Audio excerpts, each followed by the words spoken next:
Hi guys, for today's video gagawa tayo ng banana and carrot smoothie. This is my own version. So mga ingredients are 6 pieces banana, 3 pieces carrots, and 1 can condensed milk. And of course, depende sa panlasa ninyo kung gaano karami ang ilalagay ninyo. So kailangan din natin ng blender sa paggawa ng ganitong smoothie. Unahin natin ang carrots.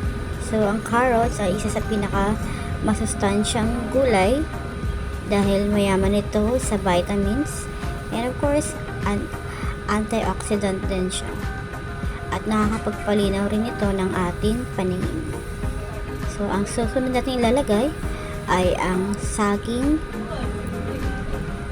Ang saging ay isa rin sa kilalang good source of fiber and antioxidant na siksik sa sustansya na makakabuti sa ating katawan.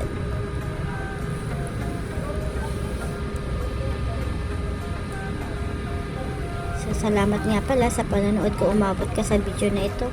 Maraming salamat sa panonood. Paki-like and subscribe naman ang ating channel